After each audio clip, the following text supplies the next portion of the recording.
In a world where dreams meet reality, there exists a place where your business can flourish. That place is Shopify. Imagine having the power to craft your online store with tools that make it as easy as a gentle breeze. Whether you're an artisan of handmade wonders, a creator of digital treasures, or a curator of the latest trends, Shopify stands by your side. With its customizable templates, seamless integrations, and support that's always there, your dream store is just a heartbeat away.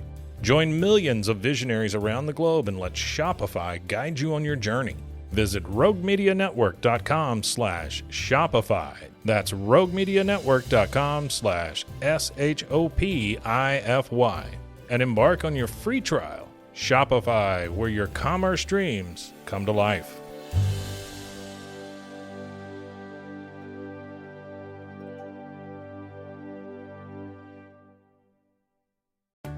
Most bankers aren't ready to help you until after their third cup of coffee. But with Central National Bank's after-hours service, you don't have to wait for the bank lobby to open to get help. You can contact us from 6 to 8:30 in the morning or from 5 to 10 in the evening, and we'll connect you to a real, live, local person who can answer questions and fix problems 7 days a week. Bank different. Bank Central. Central National Bank. Member FDIC. Caroline, you should tell them about the newest thing that Bloody Happy Hour is doing. A Patreon. It's a Patreon. What is that? That means you're basically like a VIP member, and there's 2 different levels that you can, subscribe to, and you get some perks. You maybe get like merch a little earlier. You get exclusive merch. You could get first dibs on signing up for a live show. You get episodes with no commercials. You get our video because our video is no longer available on YouTube. It is only on Patreon. And the most important to me is you get videos of our live shows. So if you are far away and you couldn't make our last live show, it will be on the website.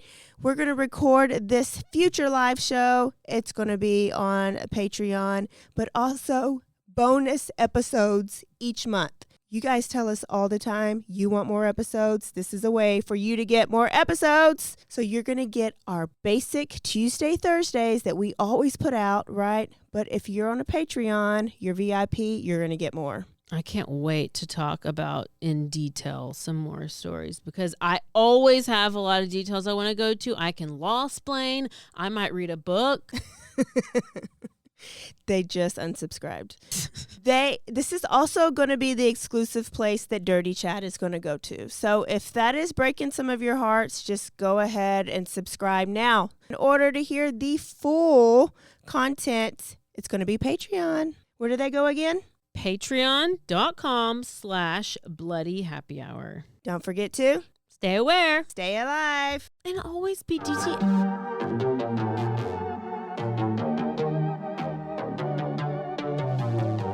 Hey y'all, I'm April. And I'm Caroline. And this is your Bloody Happy Hour. Caroline, are you ready for this? This is your newest guilty pleasure. It's the bloodiest part of your week. Did we say something about it also being happy hour? Show did. Because we about to be sipping on some murder. Bloody Happy Hour.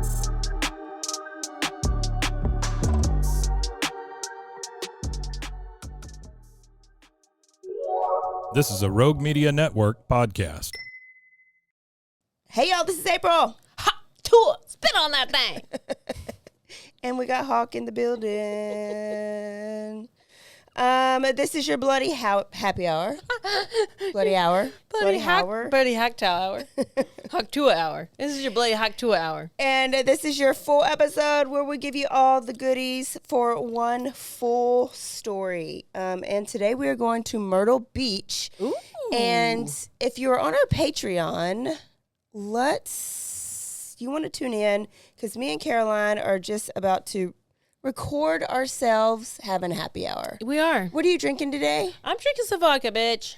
I got some tequila reposado. Ooh, let me taste it. Hornitos. It is real strong. Good. I feel like it is. And I feel that's like why that's I had a what big we old need. burp a minute ago. with some lime. Oh, yeah. That's good. That's good. That's a good. You're never supposed to measure when you pour your tequila. No, ma'am. So I have a story that I just stumbled upon. But first, I got to tell you, Tell me. should I be alarmed? I got another, is this a red flag type thing or not? But it has nothing to do with Sweepy. I was about to say, is Sweepy buying more bricks? Like, what's he got? No, but I need to send you the picture of the bricks in the back of the truck. So at least when they're identified, you know. Yes, please do it. That we can have it on the phone. Like, we can have it, record it. Yeah. We have evidence of it. Yeah. So we had to get we have satellite for our cable. Yeah. Okay. And we had to get the little satellite thing moved to another part of the roof because there's work being done on the house, right? Yeah. So the guy came out and did his job or whatever, but he was very kind of like the guy we just met downstairs. Lingery and talkative. Yeah. And just kind of socially and deficits. Sus. Socially sus. But not all the way on the spectrum because I could see that, but just a little different. But it was very nice and just very repetitive and whatever. So that happened Monday. Today is Thursday. It is Thursday, yeah. And doorbell rings, and it's the guy. His job was totally done on Monday. Everything closed out, and it's the guy. The satellite guy, and he comes back, and I'm not there. I'm in Temple, and I'm looking at the doorbell, and then Sweepy calls me up, and he's like, "That was the TV guy, the satellite guy." And I was like, "Well, what did he want?" He's like, "Man, this motherfucker's weird." He said that he left his white hard hat here at the house, and that and asked, "Have we seen it?" And we were like, "No." Sweepy was like, "No, we ain't seen a hard hat." And he says, "Well, do you mind if I walk your property and look around for it?" And Sir, what are you trying to bet? And Sweepy was like, "No, there's no hard hat out there. It's not here." And he goes, "I just don't know where I left it, and I just thought I left it here. Bro, look in your truck and I wanted to go look around the property." And Sweepy was like, "No, it's not here."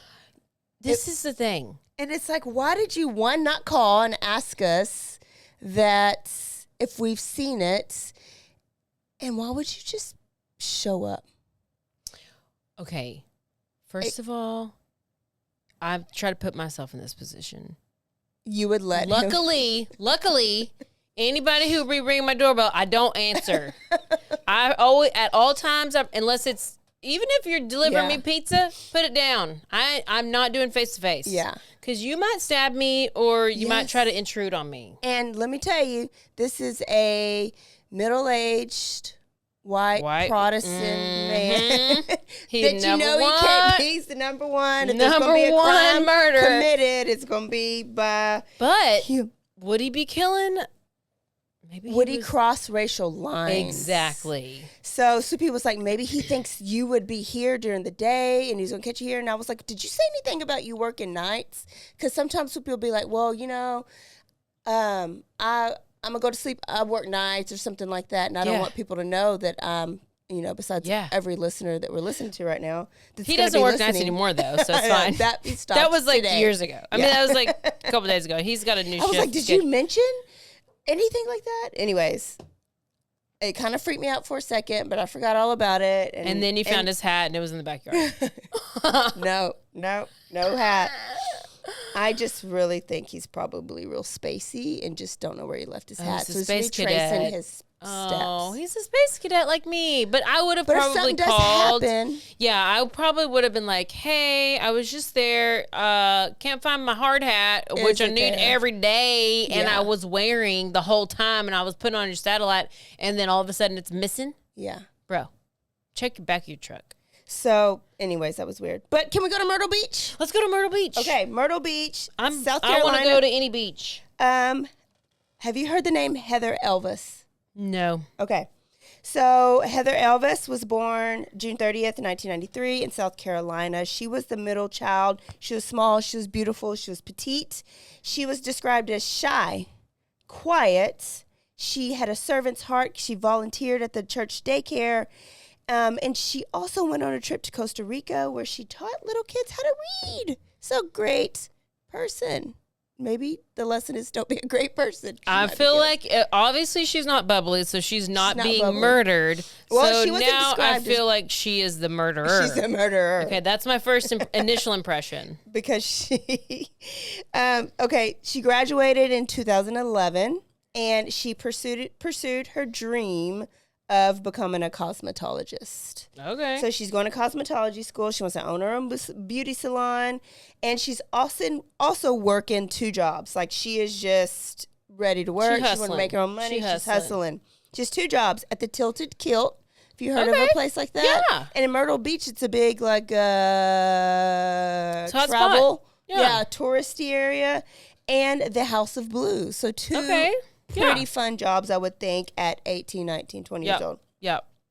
She was described as a very hard worker, and she always showed up early for her shifts. She never missed a shift. And at the time of this story, she is 20 years old. So it's June of 2013. So I feel like this just happened. Literally. Now, working at the Tilted Kilt, she also meets a man named Sidney Moore. And he started coming in. He didn't work for the Tilted Kilt, but he worked for a company that worked on restaurant equipment. So he was there often working on all the stoves and ovens and all those things. And Heather slowly start to catch feelings for him. And Heather's beautiful, and this guy's not horrible looking. He's older. He's probably a little bit more mature.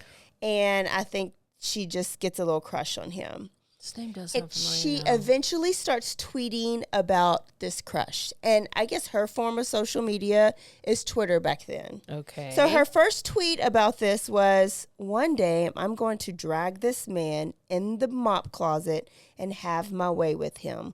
Lord have mercy." Oh my gosh. She's talking about a 38. Man, talk dirty to me, okay, Heather? She's talking Put me about in the mop a closet. 38-year-old man named Sidney. Now, Sidney, I guess they just flirted and flirted. He also starts to catch feelings. He was flirting with her. He was spending extra time with her, and he was going up to the Tilted Kilt when he wasn't on the clock. He wasn't even working. He'd just go up, sit at the bar, and just kind of flirt with her. Then he starts bringing her coffee and bagels and just slowly kind of wooing her. Okay? Is this ringing a little bit of bells? It is sounding familiar. The only problem with this, because it just sounds like a romance is about to happen. There's an age gap, but oh well. The only problem is he is married. Okay, yeah. And do you remember the movie Ted? Drop Dead Ted? That's Fred. It's Drop Dead Fred. Ted with the bear. Bear? Yes. And on the movie, Ted gets a girlfriend, and he's trying to get Mark Wahlberg to guess his girlfriend's name. And he says it's a white trash name. So Mark Wahlberg goes through like all these names, right? It's like 100 names. He doesn't say April or Caroline, luckily. Oh, well. I'm sure Tiffany's the top name. Well, sorry. The name actually is Tammy Lynn. So Sydney's wife's name is Tammy, and I'm just adding Lynn because this bitch is, she's trash. Tammy Lynn. And she's like a big bulldog, so we're going to call her like Dump Truck Tammy Lynn. Dump Truck Tammy Lynn. She's not the victim. That's why we're talking shit about her. So I feel like Tammy Lynn is a red flag name, number one. Absolutely. Heather Elvis's next Twitter post was, I'm in too deep at this point, and I'm about to get deeper. So we took this as they had probably slept together at or around this time. Heather eventually changed her Twitter status to in a relationship, but said like it's complicated. Okay, Twitter has this. I know. Maybe she just tweeted it. Maybe she just tweeted it. Maybe she just tweeted it. Now this little fling lasts about a couple months and then eventually sizzles out, but people don't really know why it fizzled out. It just kind of fizzled out. But she did make a tweet in September, so this all started in June, and now it's September. And her tweet was, "Once upon a time, an angel and the devil fell in love, but it did not end well." So she's the angel. she's the angel, and I guess Sydney is the devil, and it did not end well because this is about the time their relationship fizzled out. Was he trying to say, like, I'm going to leave my wife for you or anything like that? We don't know. We don't know if she was asking him to and he refused. Like, she didn't talk to a lot of people about this relationship. So you would just be kind of speculating if you tried to figure it out.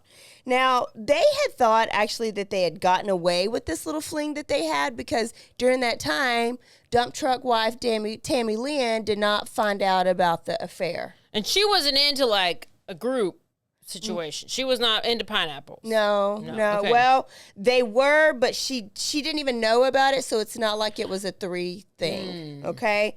Now, but she did find out in October of 2013, so that next month after they broke it off, Tammy found out, and she was pissed. She found out for sure. She thought about it. She was like, I think this is happening, but probably. Now I know for sure. And all she had to do is go to Twitter because Heather was putting it all over Twitter. Well, she found out, and she starts harassing Heather via text. She was doing things like sending text messages that says someone's about to get their ass beat down. Mind you, Heather's 42, 43. She's older. Sydney's 38. Not Heather. Dump truck's 42. Is 42. Sydney's 38. Heather's 20. Okay. So wife is sending someone's about to get their ass beat down. To a 20-year-old. To a 20-year-old. Then she would make Sydney call Heather and talk shit to Heather about how much he can't stand her, how she meant nothing to him, and how much he loves his wife. She would also send pictures and video of Sydney and her having sex and send it to Heather. Yeah. Okay. I guess she was trying to make Heather feel better. Was like, look at us, we doing it. Us. Can you? Gross. Yeah. You need to Google what they look like. Well, at this point, like, I'm gonna need Heather to be like. She did not engage in any of she did not respond. But did she get back? Did she still talk to Sydney after No, the Okay. They were done. She was like, she okay, was done. This bitch she was is trying crazy. To move on. This dump truck is crazy. Yeah. I'm out. Bye. Leave me alone. Yes. She was not playing it. Yeah. She was actually acting more grown than like Tammy was. Yeah. And it's so don't blame your husband. Blame the girl. Yeah. I mean, that's the answer, right? Yeah. So Sydney's mother, Boy's mother later said that he was also being punished, that dump truck Tammy, beat him severely, that she started handcuffing him to the bed at night to make sure that he did not leave. And Sydney co-signed on this. Like, he was like, sure, I need to make it up to you. Handcuff me to the bed. Sydney, you're a soy boy. Sorry to tell you. All these Sorry soy boys. To tell you. She also got his phone and changed the password so that only she knew the password. So anytime he needed to use his phone, she put in the password, let him use it in front of her, and then gave it back to her. So he did not even know the password to his own phone. She was monitoring everything. She also made him get a tattoo on his chest that said Tammy. Oh my God. I feel like I don't know where I heard the story, but I've heard the story. Now, all this kind of harassment lasted for like a month, on and off for about a month. But Heather has moved on. She's like, I'm not worried about this. Like, I am in cosmetology school. I'm working 2 jobs. I'm dating somebody else. And she had met Steven, who is her age and is not married. It's not going to be dramatic. Great. So on December 17th, she goes on her first date with Steven. Now, in between September and December, Heather rapidly gains weight. Oh, she's pregnant. Even her bra size. Oh, no. And we only know this because at the Tilted Kilt, you have this full costume, and a bra is part of the costume. Mm-hmm. So she had to go up 3 sizes. So them boobies either she got real big. hungry all of a sudden, or she got pregnant. She even did a tweet that said, "Prego my ego." Oh, don't tweet. And was she taunting? Yes, she was. She had to have been taunting. Yeah. The manager of Tilted Kilt said that he or she, I don't know what the manager is, took a pregnancy that Heather took a pregnancy test, but Heather told them, I'm not saying them because they're trans. Oh, I'm saying them because you don't know. I don't know what their just gender say is. he. Just say he. It came back in error. Okay. And you can get errors in pregnancy tests. Wait, why is her manager doing wait, what'd you say? Elvis told her manager, because manager's like, yeah, it's like, why are we going up 3 sizes? She's why like, I think I'm pregnant. And she's like, and the manager's like, oh, take a pregnancy test. And then she takes it, and they're like, oh, but it came back in an error. Okay, got it. And so maybe she was going to follow up and take another one. Yeah. We don't know. Or just go to the doctor. She moves in with a friend named Brianna. Brianna's like her best friend at this time. Yeah. And I think they both work together. They're near the beach, and she starts going to church. She's starting to date again. She meets Steven. Steven was her age, and they go on a date. They go and eat at a place called Bandito's, and they go look at Christmas lights. So it's December time. Mm-hmm.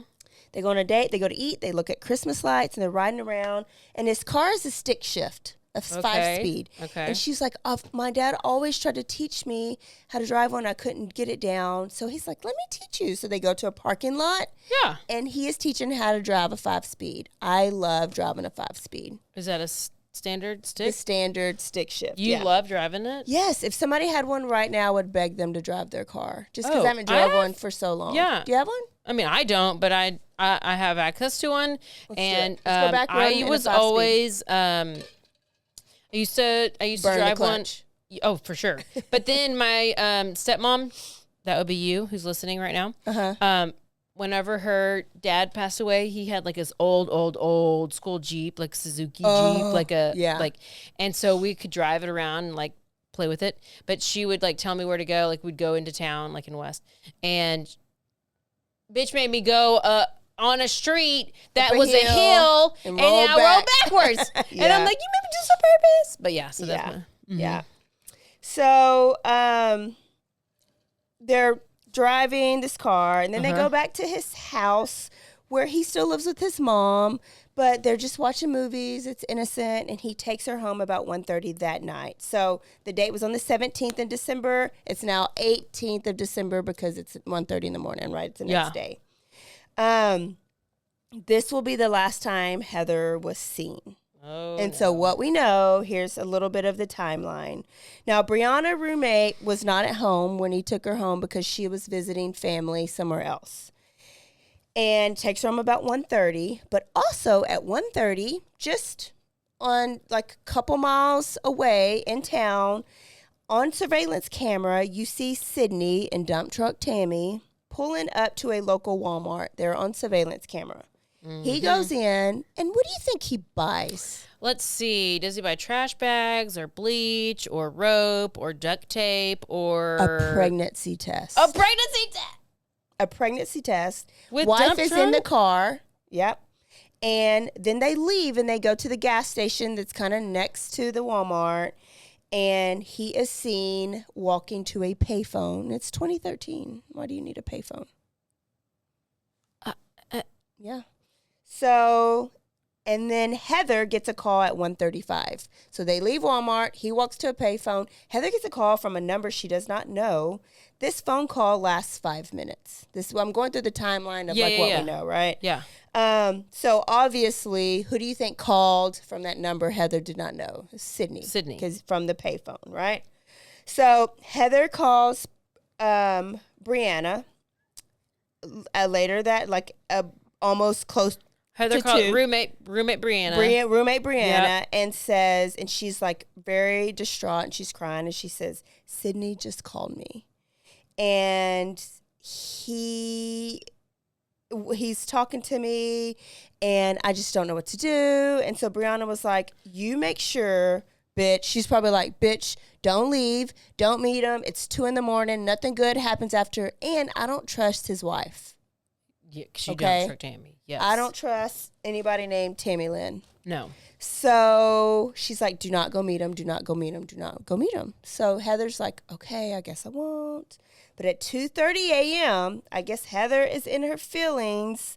She calls that payphone number back 9 times. But she don't know it's a payphone.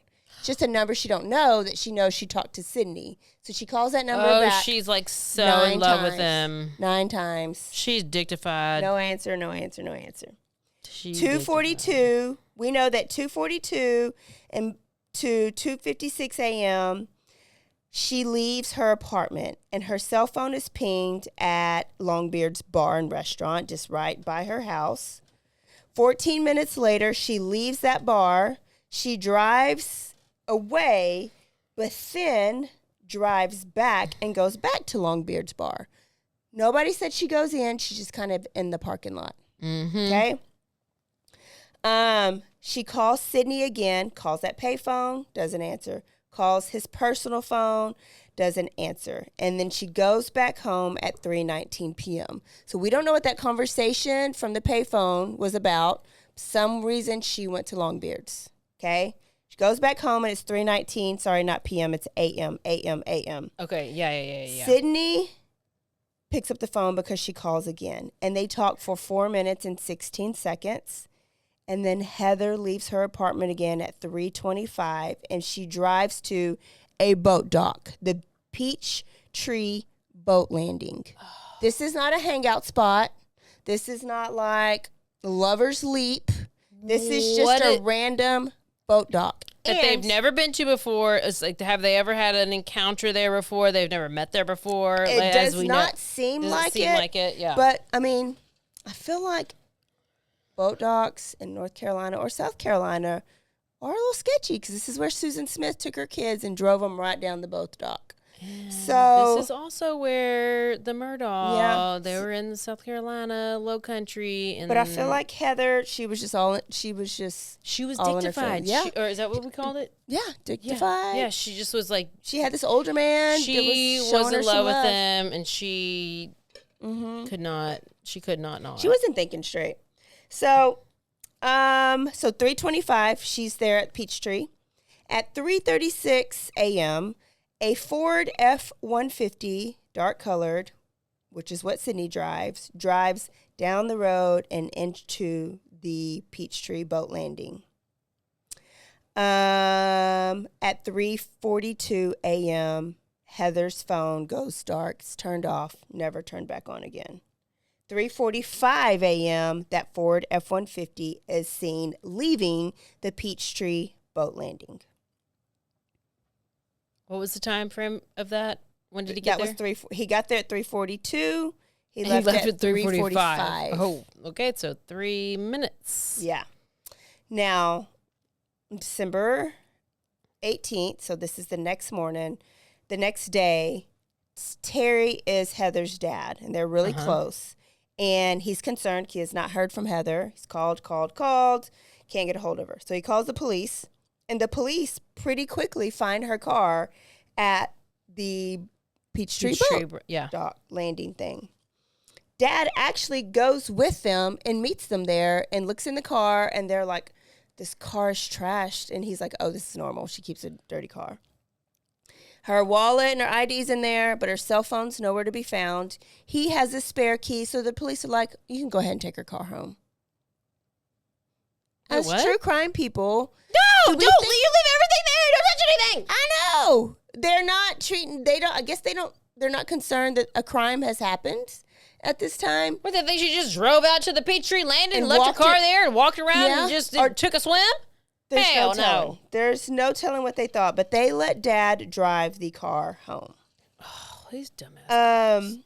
And probably should not have. Now, nothing from Heather, so Daddy calls a missing person, or files a missing person report, and the police search the Peachtree Landing boat place. They go and they question Stephen, who she had a date with that night. And Stephen he cooperated. He took a polygraph test. He was like, sure, look at my phone, like, do whatever you need to do. We went on one date. Like, I thought it went great, but I dropped her back off at the house. We went on a one whole date, bro. One whole date. He was released and he was cleared. They also find out when talking to Brianna and people at work that she was in a little love triangle type situation. So here comes Sydney and here comes Dump Truck. And they're questioning them. And they're like, so have you talked to Heather lately? Sydney was like, no. Who's Heather? Not in 6 weeks. Yeah, who's Heather? Who's Heather? And they were like, well, I'm pretty sure it's like Truck. We have cell phone records to say that y'all have talked. And he was like, they were like, we also. Well, it must have been a butt dial. Yeah. They were like, have you ever been to the Peachtree boat landing? He's like, no, never. Where is that? I have no idea what you're talking about. And they says, well, actually, here's footage of your truck going to it. And he's like, not my truck.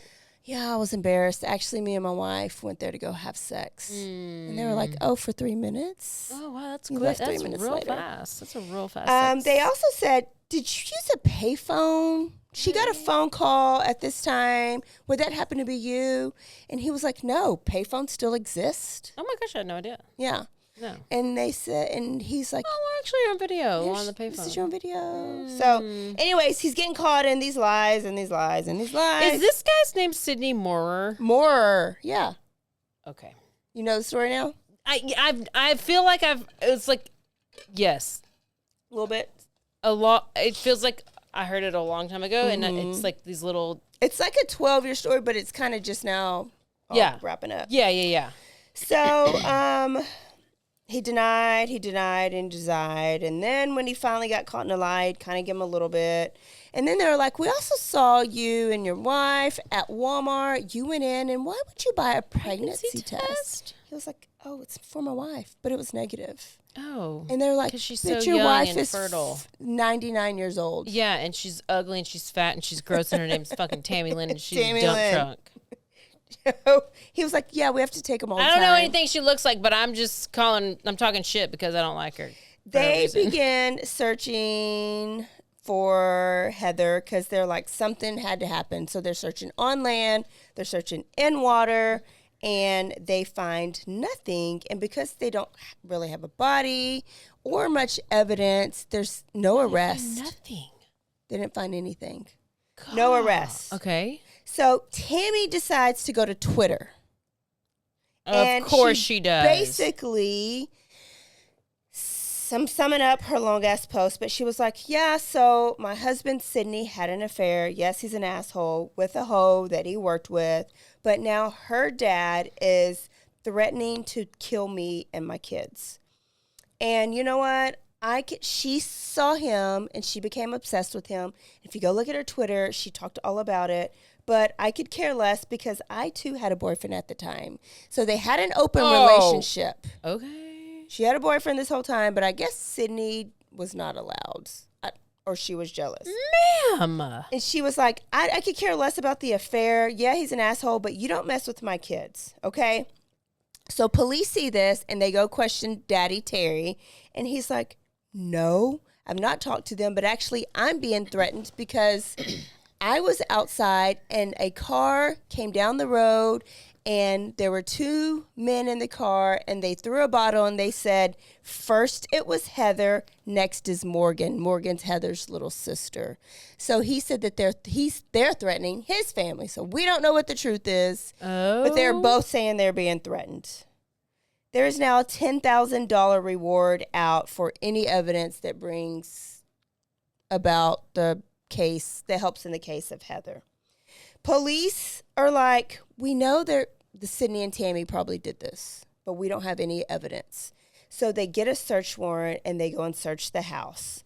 And not only is her name trashy, so is their house. Oh. There is like spoiled meat sitting out on the counter with like mold and flies. The house is trashy. Like she lives in a house like a Tammy. Ew. It's just gross. They probably smoke cigarettes. The house is trashed. And they have kids there.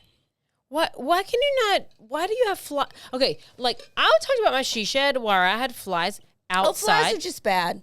But I do not have flies inside my house.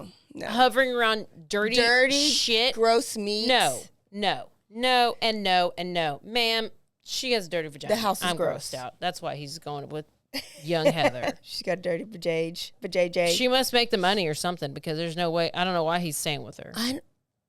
So Gross. they find something in the house that gives them enough evidence where they need to make an arrest. Yeah, they do. They do. And so they make an arrest, and they are charged with first-degree murder, kidnapping, conspiracy to kidnap, and obstruction of justice. So Good. a lot of great charges. Yeah. Okay. And then, so they're in jail for a little bit. Tammy's mama puts up her house collateral to get them out of jail. It's like $100,000 bond. So she puts her house for collateral. Okay. So then they're out of jail. And I think they're living with mom, but mom doesn't live in the area. Now, they take this to the grand jury. They're not able to get a charge of the first-degree murder because it's very hard when you don't have much evidence and no body. Like, how do you prove murder when there's not a dead body? It's very hard. Very, very hard. Yeah. So they don't have the murder charge. Oh, gosh. So there's a trial for Sydney, and he goes to trial for kidnapping charge. Okay? And the jury deliberates for 11 hours. They are deadlocked. Oh, shit. 10-2. 10 people think he did kidnap her. 2 people think that he didn't. And one of those 2 people are good friends with the lawyers, like Sydney's lawyers. No. So it's a conflict, but the judge didn't think it was a conflict. But they were like, forget this. We're going to retry him. We just need to wait a little bit. Oh, my gosh. When he gets out of jail, like when he is deadlocked and the trial's over, Sydney goes to social media. They love social media. And he starts to point the finger at Daddy Terry. He's like, police tried to get me, but obviously there's not enough evidence, and it's because it's not me. They know who the real person is. I think he said killer, actually. Know who the real person is, and they have evidence, and it is her dad. Her dad has been abusing her since she was 4 years old. And she's basically saying, like, her dad has been abusing her, raping her, and probably got her pregnant, and that's why he had to get rid of the body. What?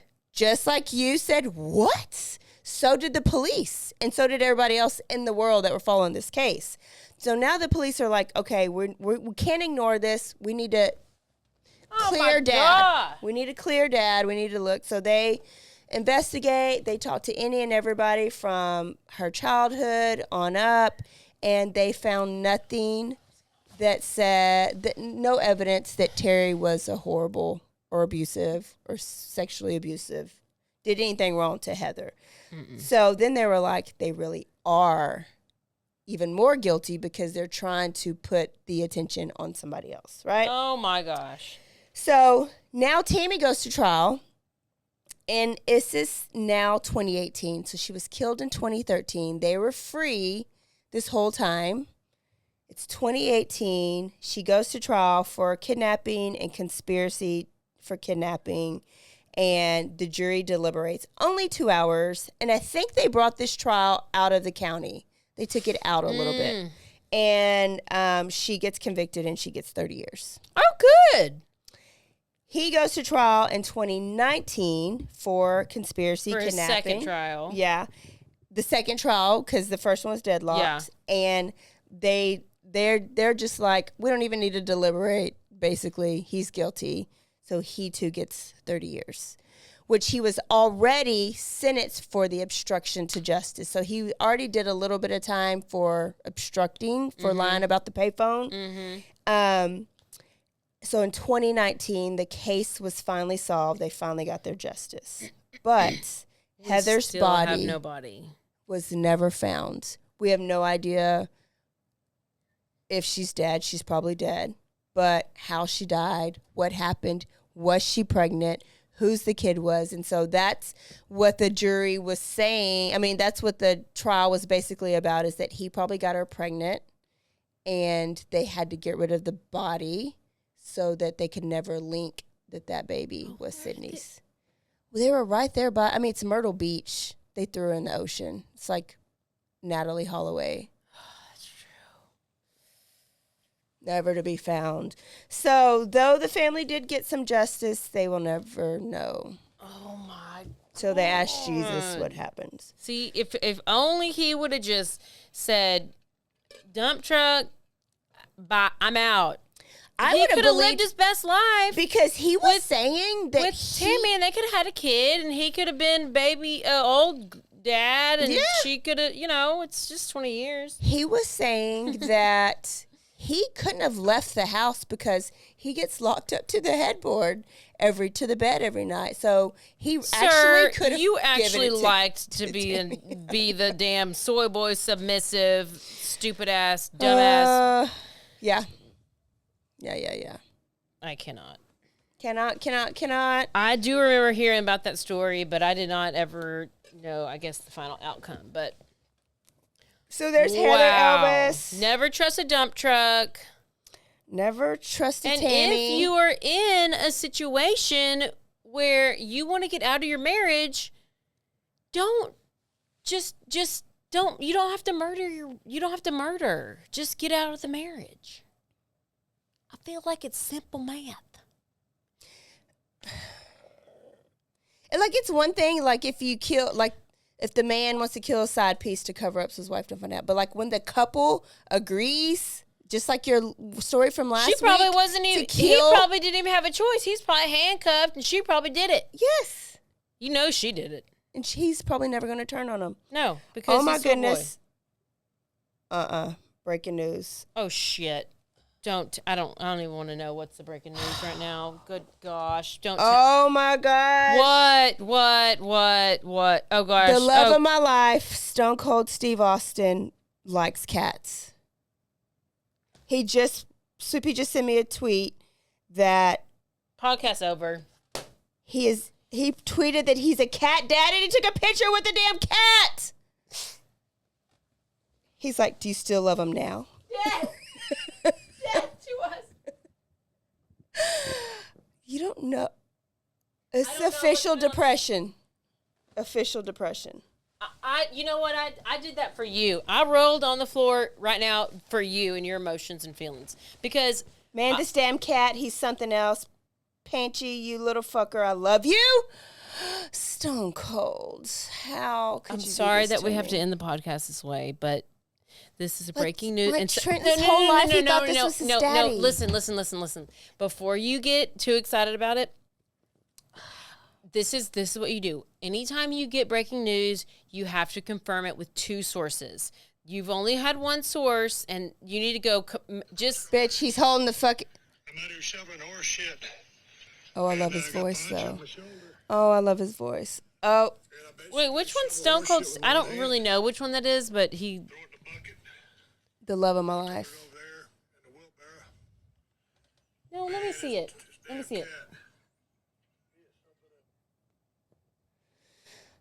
Podcast over. Actually, this is our last podcast. I quit.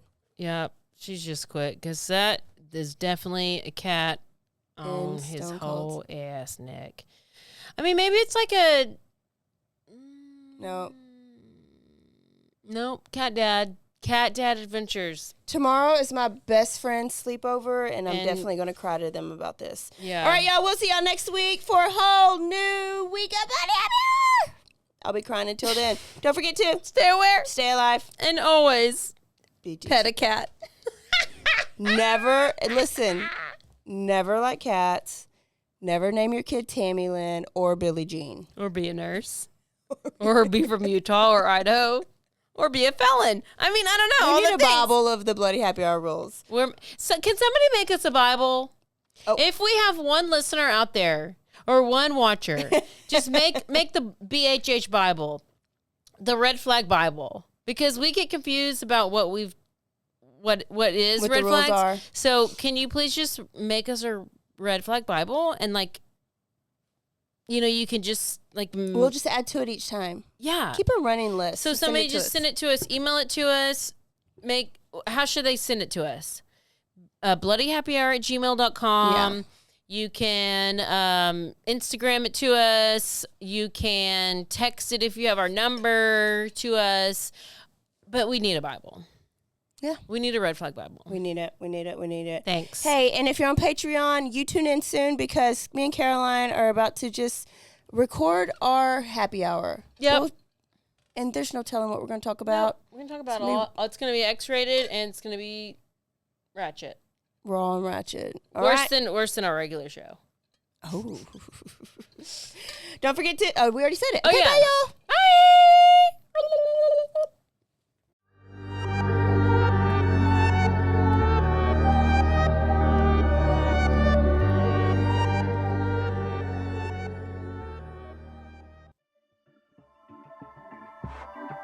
This has been a Rogue Media Network production.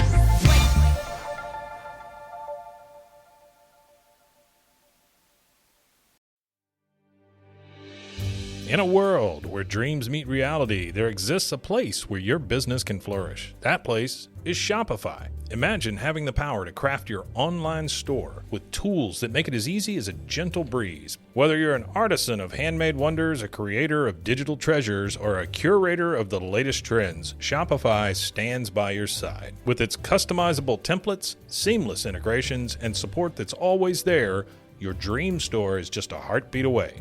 Join millions of visionaries around the globe and let Shopify guide you on your journey. Visit roguemedianetwork.com/Shopify.